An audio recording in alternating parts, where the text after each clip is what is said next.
toda semana a gente traz um convidado aqui para bater um papo, né? Contar a sua história, contar a sua carreira e qual o seu trabalho dentro do esporte. E essa semana nós temos aqui com a gente o Jaderson Barbosa.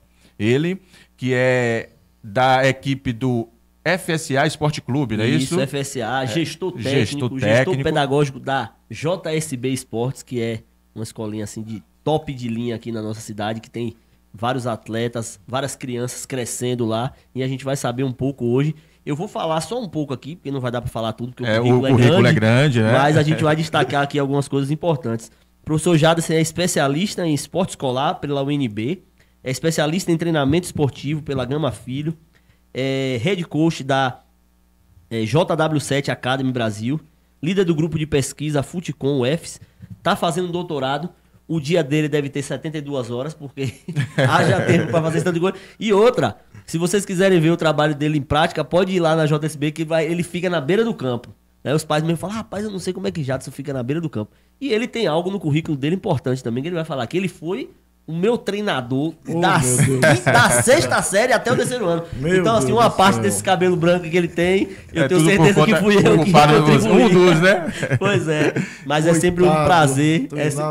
Meu Deus do céu. É sempre um prazer estar com o professor Jaderson. Eu sempre costumo falar isso, todas as vezes que a gente se encontra, de esse agradecimento por tudo que ele contribuiu na minha formação como cidadão, na escola. E muito do que eu sou hoje como pessoa, como adulto, tem contribuição com certeza do professor Jaderson. Como ele tem feito com muitas crianças hoje, certamente ele fez comigo lá no passado. Então a gente tem muita alegria de trazer. Professor Jaderson, o microfone é seu, pode se apresentar aí pra gente. Assim, emociona, né, as palavras de Esquinta, porque a gente como educador, professor, acho que é o legado, né, de olhar para as pessoas e olhar para a Esquinta hoje como pessoa de bem, como profissional aí atuando naquilo que ele deseja, naquilo que ele gosta. E sendo feliz, a gente fica honrado, né, pelas palavras. E é uma coisa que o professor leva para a vida. É esse reconhecimento. É o que a gente mais fica feliz, né? Sem dúvida nenhuma, é o que é importante. É isso, a gente está aí envolvido em uma série de projetos com futebol, né, em outros espaços também, com a educação física escolar. Hoje sou professor da Universidade Estadual de Feira de Santana, trabalho com a disciplina futebol e a disciplina prática curricular. Estou afastado por conta do doutorado, né? Então, assim, já ajuda. E aí eu estou afastado esses 4 anos, então a gente deve estar voltando para a UFS aí no final de 2026, 2027 ali. E o doutorado, o tema é sobre tomada de decisão no futebol. Essa tomada de decisão que envolve aspectos cognitivos, né? E principalmente o estudo está focado para crianças de 11 a 13 anos. Então a gente vai desenvolver esse trabalho aqui. Agora está no momento das disciplinas, né, de construir o projeto, mas depois a gente vai para o estudo a campo e vamos trabalhar com as categorias de iniciação, com projetos sociais e fazer com que essa pesquisa possa contribuir na formação de crianças, mas principalmente na formação de treinadores. Que a gente entende que isso precisa atingir o máximo de pessoas possível. O conhecimento ele precisa ser socializado, precisa ser democratizado. Felizmente a CBF, e aí é uma crítica, mas sempre construtiva, ela precisa realmente olhar para essas periferias e fazer o conhecimento chegar. As licenças ainda elas são de alto custo e estão em grandes centros. Então, existe uma forma de socializar isso através das universidades, através dos campos de formação, que existem diversos hoje. E é importante a gente democratizar esse acesso, porque o futebol brasileiro precisa disso. Se a gente tiver um tempo, a gente conversa mais um pouquinho sobre essa questão da necessidade do conhecimento que hoje o futebol exige chegar nas pessoas que estão desenvolvendo os projetos nos lugares mais complexos que existem e que precisam de apoio também, de estrutura, de trabalho, de condição de trabalho. É muito fácil para mim, às vezes, lidar nos espaços que eu estou hoje, né, com escolinha privada, com um público que tem uma condição mais favorável, né, que acompanha, que está perto. Eu vejo muitos guerreiros aí, às vezes até a gente chama para fazer amistoso, fala, professor, tem que ver um ônibus, porque... Eu falei, não, mas os pais falam, pai não leva, professor, pai não leva. Né? Então, assim, eu tenho que me virar, porque senão vai ser WO lá. E os pais não levam, eu praticamente é que faço tudo e tal. Então, assim... É uma situação que infelizmente a gente vê se repercutindo muitos anos, não só em Feira, mas no Brasil quase inteiro. E a gente precisa olhar com carinho para esses projetos, porque mudam vidas. Eu costumo falar, às vezes, quando eu estou conversando, que se continuar dessa maneira, no futuro próximo, só quem vai conseguir jogar futebol no Brasil é quem tem dinheiro mesmo. Vai ser o inverso do que era antigamente, quando a gente via as pessoas saírem da periferia para serem jogador de futebol ou treinador, né, para mexerem com o esporte, com profissionais.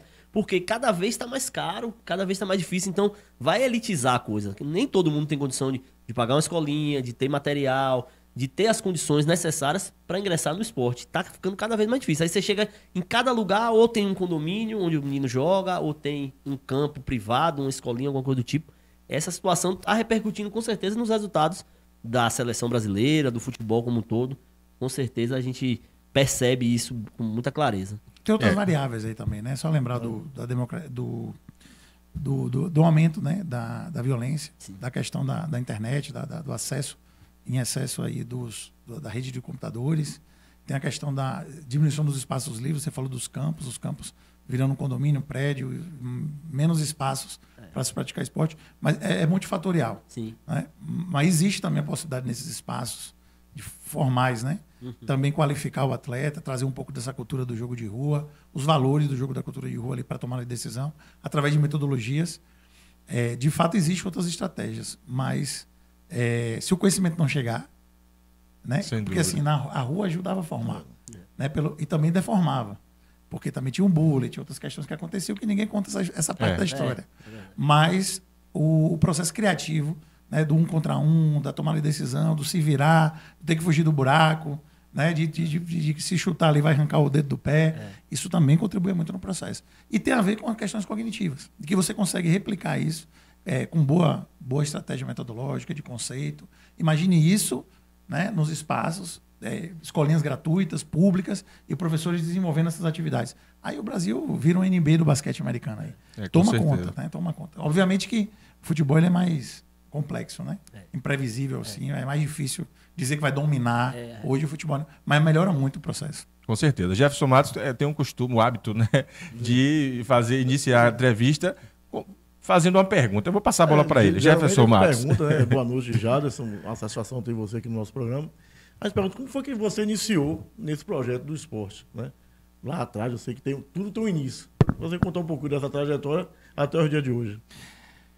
Vamos lá. Eu comecei como toda criança, né, querendo jogar futebol. Tinha um campo ali, vizinho de arte, não sei se quem é de Feira sabe, o campo da Guiba. E aquele campo ali, tinha um pessoal de Pernambuco, Vinícius, alguns amigos de infância, a galera jogava naquele campo, pegava fogo ali. E eu sempre estava ali jogando ou futebol ou vôlei. Na escola que eu estudava também, fazendo... E é engraçado que os colegas que me encontram hoje falam, rapaz, desde 8 anos, 10 anos de idade, você organizava evento. Eu fazia campeonato de golzinho, jogava, eu mesmo pegava o dinheiro do povo, comprava medalha e premiava. Era uma coisa incrível. Então eu fui essa criança, né, de infância ativa, né, do esporte. Tive a oportunidade, por exemplo, de tentar filar aula de basquete do Gastão ali no Feira Tênis Clube. Eu tinha carteira de futsal, mas eu ia para aula de vôlei, ia para aula de Gastão. Gastão, você não está no basquete não? Eu falei, tô, rapaz, olha direito na lista. Quando ele olhava, me misturava com os meninos. Ele não sabia quem era que estava na lista, mas eu gostava muito de praticar esporte. Isso ampliou meu repertório motor, meu vocabulário motor, e acabou me ajudando num esporte que eu sou apaixonado, que é o futebol, porque aí eu comecei ali com a escolinha de futebol na BB, né? Mandar um abraço aí para Zé Luiz, para o Jorge, né? Que é o pai de Jorge Wagner, que era meu treinador, meu pai também, que deve estar me ouvindo aí, que me acompanhava nesses espaços. E aí na escolinha da BB, com o Jorge Wagner, com o Jean, com o André, com o Eudes, essa turma toda aí, disputando o Campeonato do Cajueiro ali, sempre fazendo jogos duros contra a JR. E a gente seguiu até que o Astro fez uma avaliação com o Ailton, né? Professor Ailton, depois eu fui professor de Ailton na FAM. Ele colocou um time para disputar uma Copa de base e daí começou a categoria de base do Astro. Já estava jogando um profissional lá, a galera mais experiente, e a gente começou a formar um time de base. Ali com 16, 17 anos, 18 eu já estava jogando no Astro. Com 19 profissionalizei, com 20, 21 eu já estava encerrando. Carreira meteórica. Foi meteórica. Porque eu passei no curso de Educação Física e comecei a ter que tomar decisões. Né? Eu cheguei a tentar conciliar, passei 2 anos, 1 ano e meio ali estudando e treinando, mas meu desempenho começou a cair, de fato. E aí eu fui conversando com o Astro e comecei a estagiar como preparador físico, depois treinador, coordenador. Participei daquela fusão, né, Fluminense-Astro, como o Almir Pinto me convidou como articulador ali da preparação física, da parte de treinadores. Fiz a fusão também Astro-Feirense, no Sub-20, que a gente foi muito bem, por sinal. Eu lembro que empatou o jogo 2-2 contra o Vitória. A gente estava tirando o Vitória aqui e a gente deixou empatar no finalzinho. Enfim, eu tive toda essa formação. Aí, no ensino superior, concluí a graduação, fiz aí especializações, fiz o mestrado na área da educação, o doutorado, e sempre, de alguma forma, estando perto de projetos sociais e do esporte. Então, eu coordeno um grupo de extensão da universidade, que é o PEAC, Programa Encaminhar Ação Cidadã, que é um programa que atende crianças e também forma professores da rede básica de ensino e professores de escolinha de futebol. E um grupo de pesquisa que tem grandes pessoas que são colaboradoras do grupo. Um deles, o Israel Teudo, que é a referência nacional hoje da Universidade Federal de Viçosa. Tem o próprio René Simões e outros autores, outros estudiosos aí da área da educação física, faz parte desse grupo, e nos ajuda nesse processo de formação de treinadores e dar referência para a região também. A gente sabe que a região, principalmente Nordeste, mas falar aqui do Sertão Baiano, né?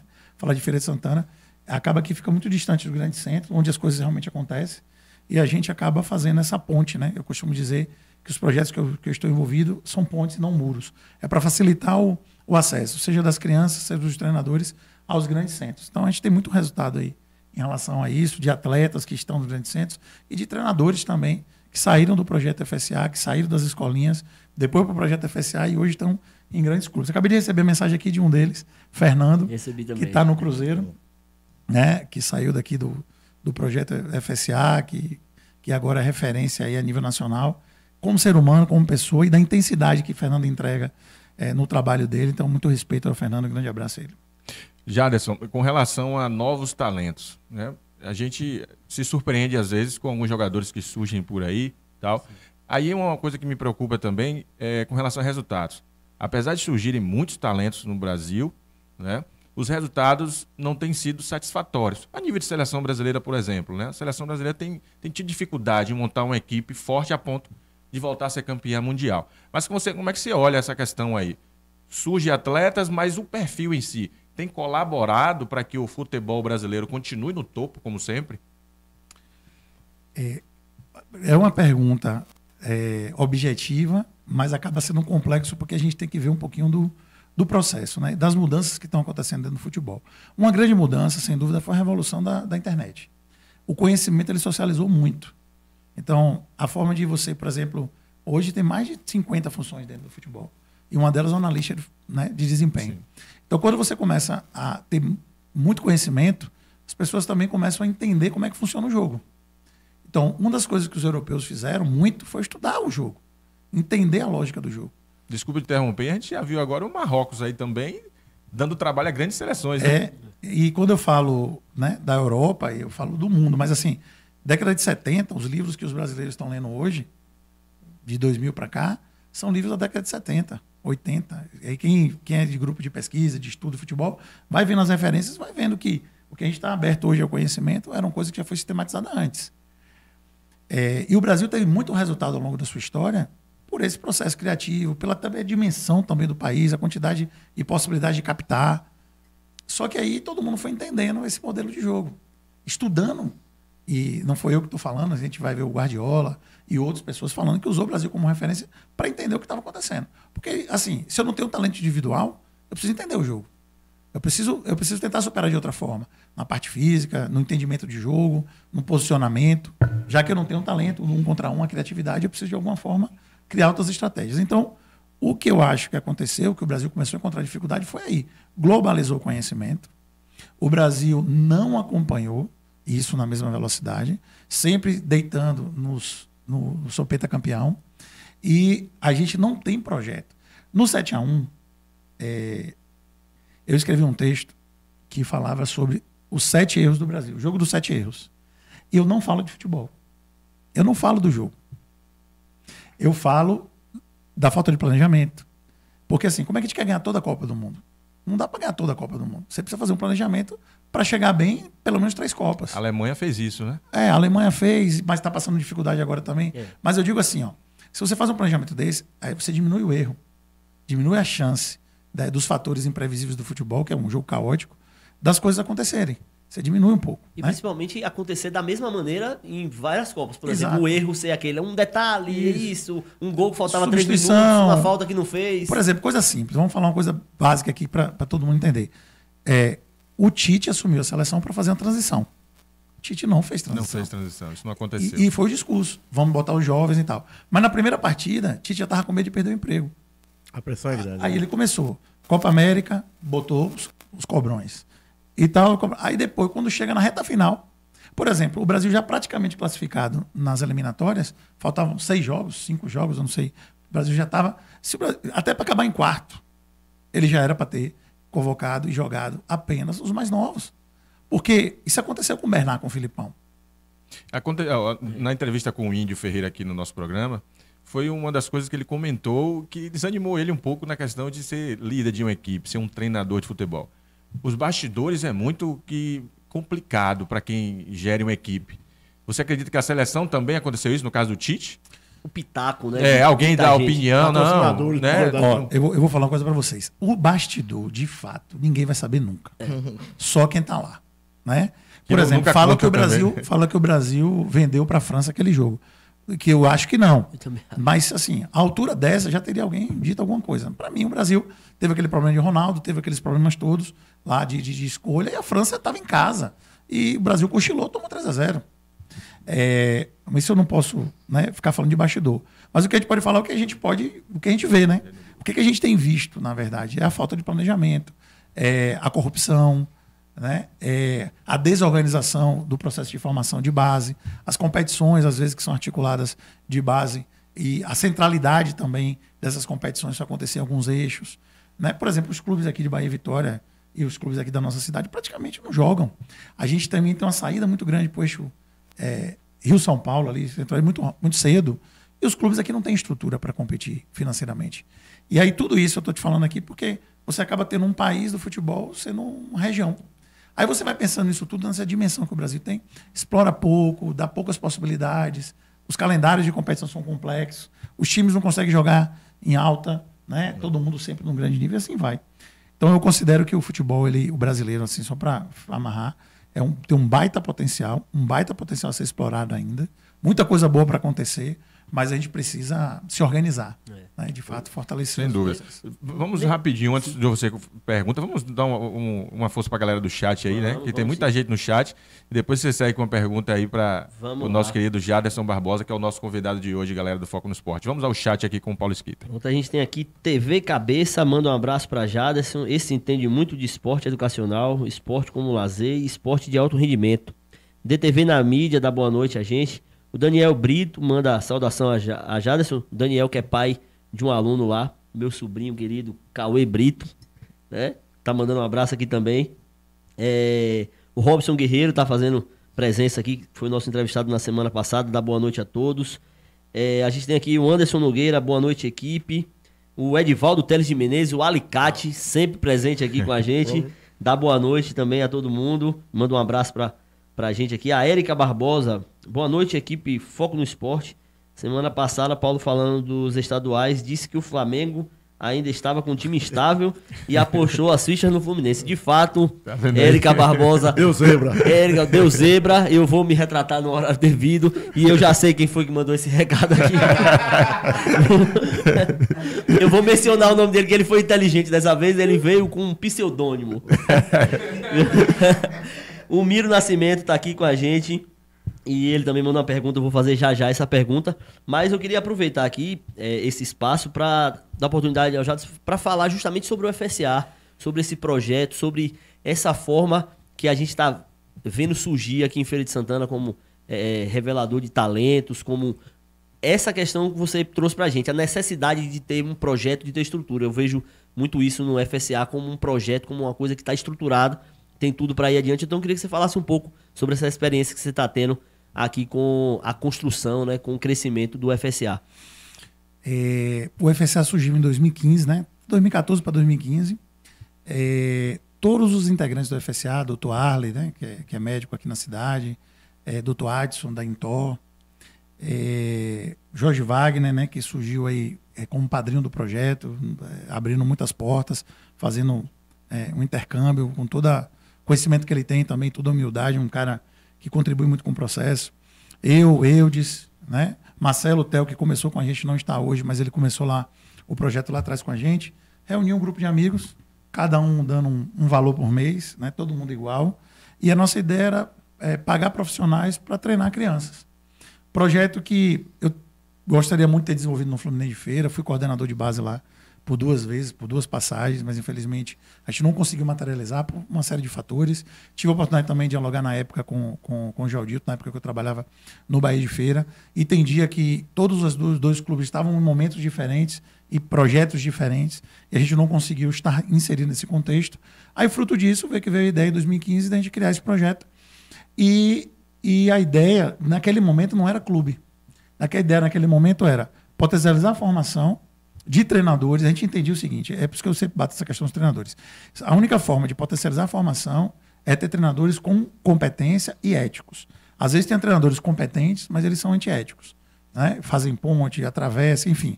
Então a gente criou uma rede realmente de profissionais qualificados, éticos e competentes, alguns inclusive que não eram diretamente ex-atletas ou da área do futebol, mas eles se dedicaram em algumas funções e atribuições, e muitos também de projeto do PEAC, do Futecom, alguns voluntários, outros remunerados, mas fizemos um projeto e exatamente o organograma, a estrutura administrativa, tudo como clube.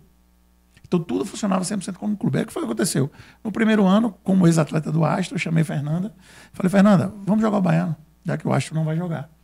E a gente vai, naquele primeiro ano, Fernando como treinador da categoria Sub-15 e Thiago Santa Bárbara como treinador da categoria Sub-17, que naquela época quem lança a gente como treinador foi... Eu lancei ele no Fluminense e depois ele veio para o FSA, na época que eu estava coordenando o Fluminense.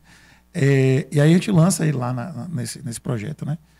E a gente vai, o Bahia e Vitória, nos confrontos, falando, ó, tem uma coisa diferente. Jogos mais duros, né? Eles percebendo que a gente tinha uma identidade de jogo, e as coisas vão mudando. A partir dali, o que é que a gente percebeu? Muitos atletas saindo para os grandes centros.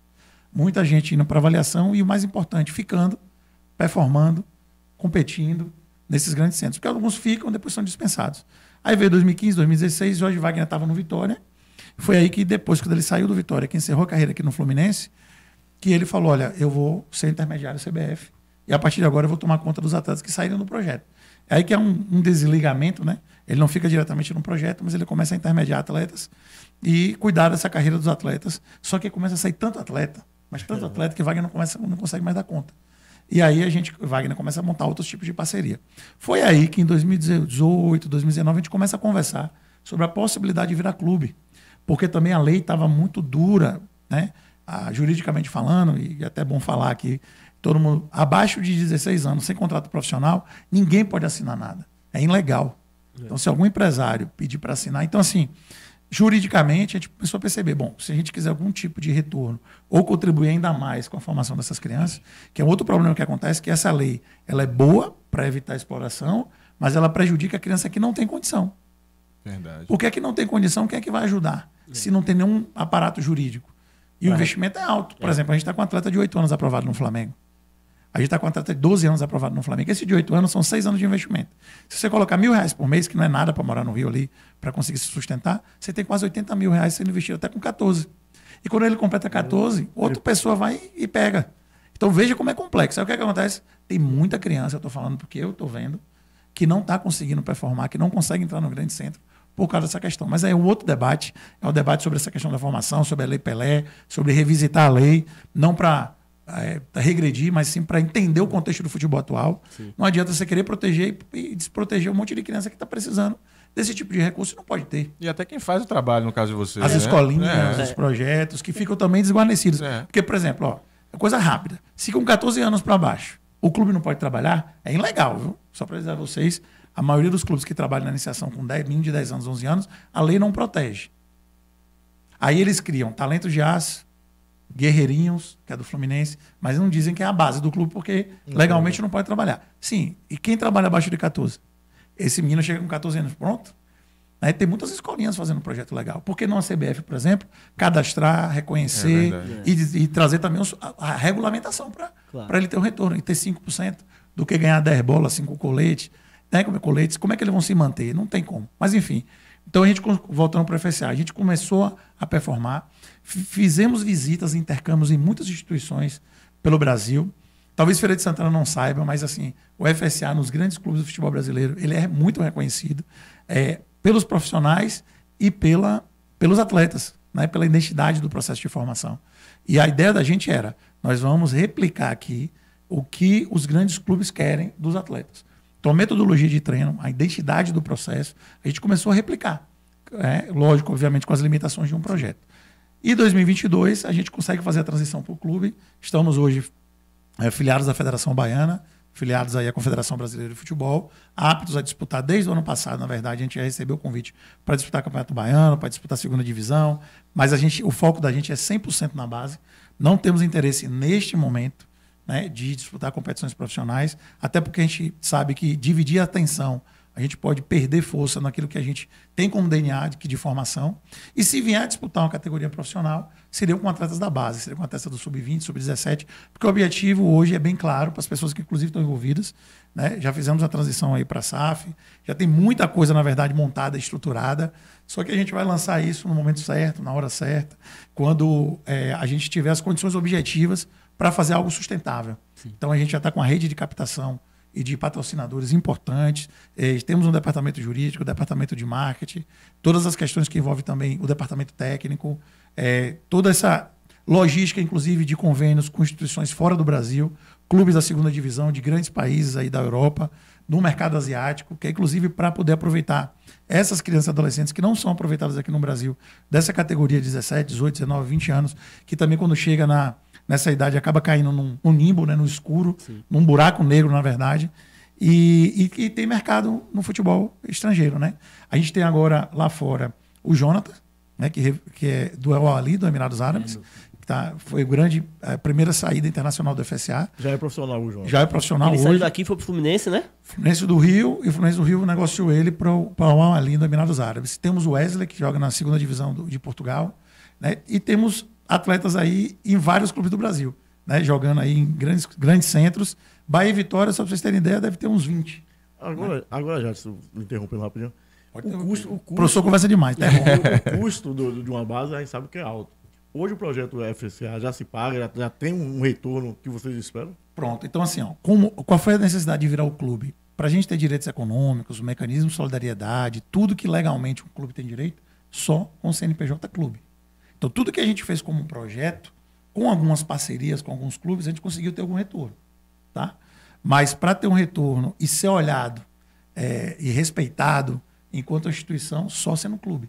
Então, por exemplo, todos esses atletas que estão no Baiano Vitória, hoje, nós já recebemos um contrato com direitos econômicos de todos os atletas por causa do clube. Então, hoje a gente tem um atleta no Palmeiras, que é o Vitor Gabriel, zagueiro. Foi o ano passado. Assim que ele foi aprovado, como a gente já tinha o CNPJ do clube, o Palmeiras já fez um contrato com a gente já recebeu o documento. Obviamente, quem trabalha com base não pode ser imediatista. Tem que esperar. Por exemplo, alguns benefícios que nós podemos receber do Jonathan, nas parcerias que nós fizemos, né? Eles só vão chegar depois. Então, começam a chegar, outros vão chegar depois. E é assim, às vezes, eu até conversando com o Fernando do Aston uma certa vez, eu falei assim, às vezes a gente não vai achar um Talisca, né? Que inclusive foi até treinador dele na Euro, na Suíça em 2008. Né? Eu viajei parece que eu sou como treinador. E a gente pode ter 10 Taliscas de 100 mil, né? E não um de 1 milhão. Então, assim, a gente precisa, na verdade, é uma região muito potente. A gente precisa também os projetos precisam se unir, os clubes. Por exemplo, eu fico na torcida muito grande para um Fluminense, para o Bahia de Feira. Às vezes as pessoas perguntam assim, não, mas vai competir, não tem como. Eu fico imaginando os 3 fazendo a base. Vira um grande centro, todo mundo vai querer estar aqui. E um ajuda o outro. Agora a gente precisa fazer, todo mundo aí, um trabalho muito sério, né, muito qualificado. Então eu fico na torcida para esses clubes da região se organizarem para a gente não ter esse êxodo. Né? Porque hoje tem acontecido muito isso. A gente tem pergunta aqui do Miro Nascimento. Vamos lá, importante o chat novamente. Miro Nascimento, que é um profissional assim, exemplar aqui. Antes da pergunta do Miro, eu queria só agradecer ao Miro Nascimento, né? Que no último domingo ele nos cedeu a Gabine de lá, a internet da Rádio Sociedade, né? Então, Miro, mais uma vez, obrigado aí pela parceria, pelo apoio, que Miro é aquela pessoa assim, que ele sempre apoia quem tá chegando. Né? E esse pensamento, igual o Jadson falou, né? Se a gente somar forças, todo mundo vai crescer. Então, esse é o pensamento que o Miro demonstra pra gente. Sempre que tem oportunidade de dividir algo com a gente, ele nunca fecha as portas. Manda mensagem, Exatamente. Aqui. Então, mais uma vez, aí, obrigado ao Miro Nascimento aí, um dos melhores repórteres da Bahia, né? Um grande nome da imprensa feirense. E aí só tem a agradecer. E aí ele manda a pergunta pro Jadson do seguinte. Ele queria que você falasse um pouco com relação... Porque o FSA está inserido em Feira de Santana, né? E aí está acontecendo agora uma mudança na questão de esportes em Feira de Santana, que vai criar a Superintendência de Esportes vai desatrelar aí a questão da Secretaria de Cultura, Esporte e Lazer. Então vai ter um orçamento próprio, vai ter uma vinculação diretamente com o gabinete do prefeito. Você consegue perceber isso como uma coisa positiva nesse sentido, de melhoria? É isso que o Miro queria saber, se com essas novas atribuições, com essa nova organização, se as coisas tendem a melhorar.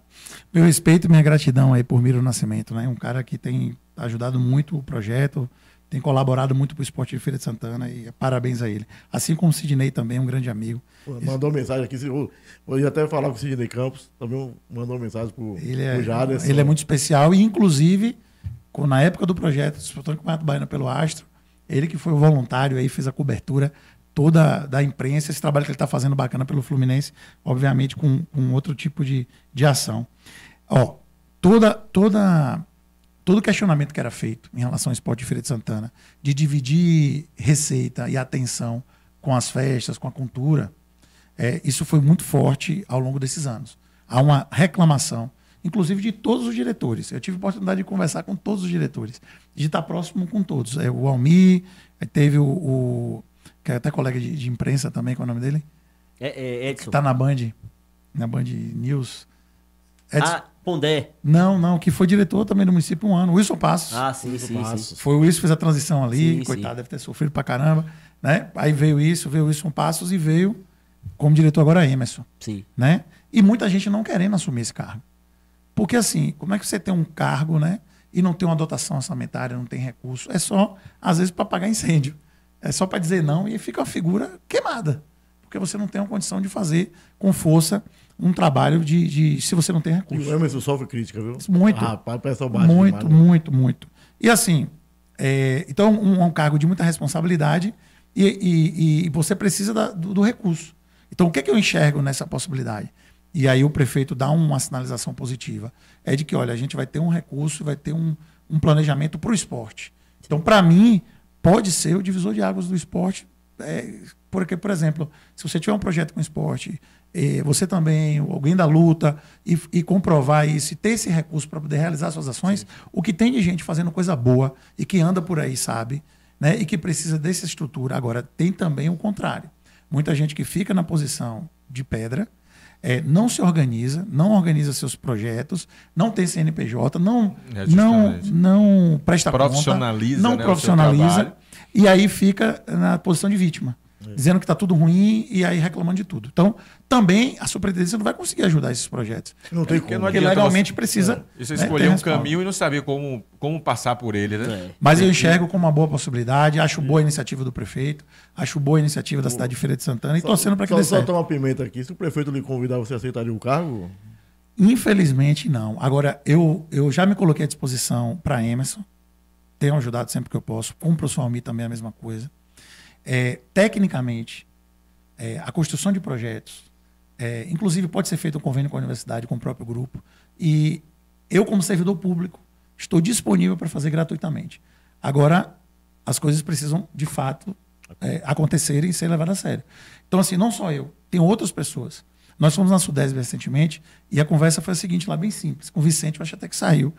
Teve uma reunião um dia, no outro dia mudou. Mas assim, qual foi a conversa que a gente teve? A Universidade Estadual de Feira de Santana está disponível para a Sudesb como braço em Feira de Santana. Então, o que vocês precisarem a nível de evento, de trazer ações, aí eles falaram da escola da Sudesb, uma série de questões, nós nos colocamos à disposição. E tem pessoas capacitadas que podem fazer isso. Eles fizeram convênio com a UESB, fizeram convênio com a Católica. Então, a gente precisa usar esses convênios. E outra coisa, são duas autarquias, então é fácil fazer parceria. E aí, a prefeitura, por que não entrar com os equipamentos, com a estrutura, e você criar uma rede de colaboração? Né? É possível, quando tem vontade política e que as pessoas deixam a politicagem de lado. Sim. Eu não gosto de misturar as coisas, né? A política ela é boa, ela é bacana, e as pessoas de bem precisam ocupar. Né? Pra gente não ficar falando que futebol e política é coisa de não presta não, aí só fica a gente enrolada na frente. Então, vale muito a pena as pessoas sentarem, conversarem, dialogarem e planejar o esporte para a Feira de Santana. Por exemplo, o Conselho Municipal do Esporte está parado, porque isso gera um fundo, né? Se eu não me engano, igual o Estatuto do Conselho Municipal da Criança, do Idoso. Então tem um fundo, as pessoas podem doar, as pessoas querem ajudar. Né? O projeto do FSA a gente vai lançar agora, tem uma causa social, tem a Escola para Deficiente Visual, tem o futebol feminino, tem o jiu-jitsu gratuito, tem a capoeira. Então as pessoas que vão ajudar o projeto, vão também ajudar essas causas sociais. Né? A gente precisa entender, o FSA ele surge hoje como um clube do ponto de vista social. Tem um símbolo e pertencimento com a região, o vaqueiro e a vaqueira, né? O hino que a gente está construindo é todo com pertencimento para a Feira de Santana. Tem um dito para todo mundo, olha, a gente não veio para tomar o lugar do Fluminense de Feira, do Bahia de Feira, de ninguém. A gente só pede que deixe num canto lá do coração, um pedacinho só, para o FSA, né? Porque vai ser um projeto que, inclusive, eu vejo até que, de repente, contribuindo com o profissional do Fluminense, contribuindo com o profissional do Bahia de Feira e ajudando, né, esses clubes a estarem conquistando seus espaços e principalmente o Fluminense de Feira, no qual eu sou torcedor, né, uma pessoa que ouvi ali no rádio, tô na luz. Parabéns. Tô na luz e Fluminense, né? Tô na luz e Fluminense. Começou cedo hoje. Agora, Jaderson, Feira de Santana tem 10 anos que não disputa um time de Feira de Santana, a Copa São Paulo de Júnior. O que se dá essa situação de não ter nenhum clube? O último clube que disputou foi o Fluminense em 2013. Pronto. Né? Com quem? Quem era o gestor? Você estava no projeto. Não era eu, mas era o Dr. Arley, que era o diretor da base na época, né? O que está acontecendo com a divisão de base? Tanto Bahia de Feira, Fluminense. O Fluminense é um clube de massa, né? Na cidade de referência. Ele não vai conseguir fazer base se o profissional não tiver organizado. Então, na verdade, para a base de Feira de Santana sobressair, os clubes precisam já ter um profissional estruturado. As coisas acontecendo. A gente preferiu fazer o processo inverso. Né? Como eu falei para vocês, a gente já tem mais de 30, 40 atletas no mercado. Né? E vai colher benefício disso, eu não tenho nem dúvida. Alguém vai chorar, né? Eu não tenho nem dúvida disso. Eu não tenho dúvida disso. Inclusive situações que a gente já está vendo de concreto. Agora mesmo a gente está jogando a maior competição de base do mundo em Aparecida de Goiânia, que é a Go Cup. Acabei de mostrar para a Esquinta. Foi. 2 atletas nossos lá estão aprovados. Os caras estão querendo levar aprovado para o Grêmio, para o Atlético Mineiro, aprovado. E mais um clube que eu mostrei que eu não lembro aqui agora, e a avaliação do Flamengo. Então, assim, se a gente faz um trabalho de qualidade, e por médio e longo prazo, porque também o mediatismo mata. Você fazer um presidente do clube hoje, faz um projeto, no outro ano ele não é mais o presidente. Aí muda o projeto. Aí vira uma prefeitura desorganizada, porque tem prefeitura organizada que dá sequência. Sim. Vira uma prefeitura desorganizada. E aí você não consegue fazer uma sequência. Então, quem é que vai investir num clube e que não sabe daqui a 6 anos como é que o clube vai...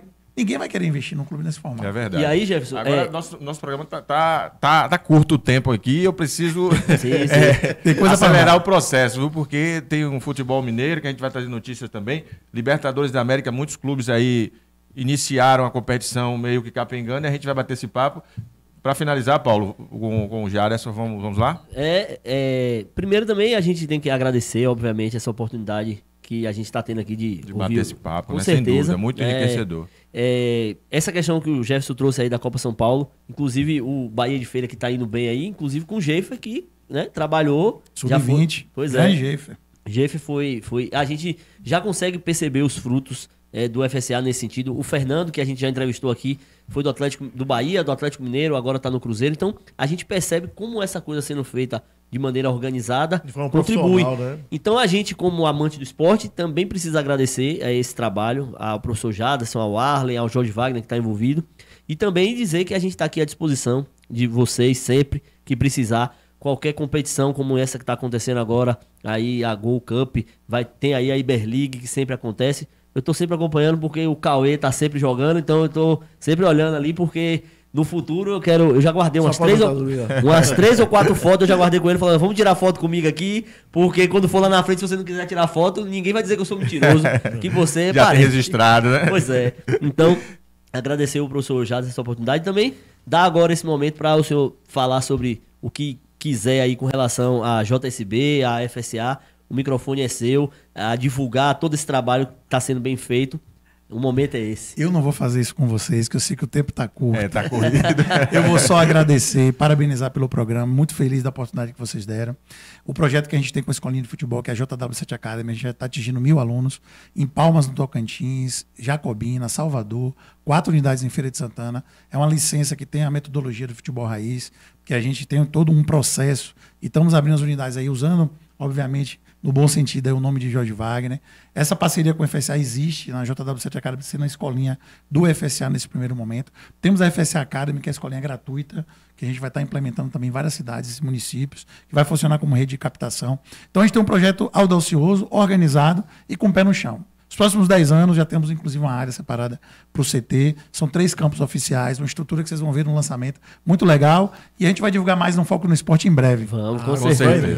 Está aqui aberto e a gente também já estende esse convite para que em breve aí o Jorge Wagner esteja com a gente aqui. Seria uma honra contar um pouco da história dele, que saiu aqui de Feira de Santana para fazer sucesso aí no mundo do futebol. Tem gente aqui que vai enlouquecer, viu? Mas tem gente aqui, vou deixar ele Jorge Wagner, né? E eu também, que jogou no São Paulo também. Ele jogou no Fluminense também, né? Ele jogou no Fluminense, no Vitória e no Bahia. Aqui ele já se resolve. Ele agrada a todo mundo, né? Então. Isso é dos 3. Jaderson, muito obrigado mesmo. O assunto, como eu falei, enriquecedor. E acho que assim, conteúdo não falta para a gente levar esse programa aí até o final. Mas a gente tem outras pautas para abordar aqui. E se você quiser continuar com a gente, pode ficar aí, de repente dar um pitacozinho também, que tem muita coisa bacana para a gente falar no dia de hoje.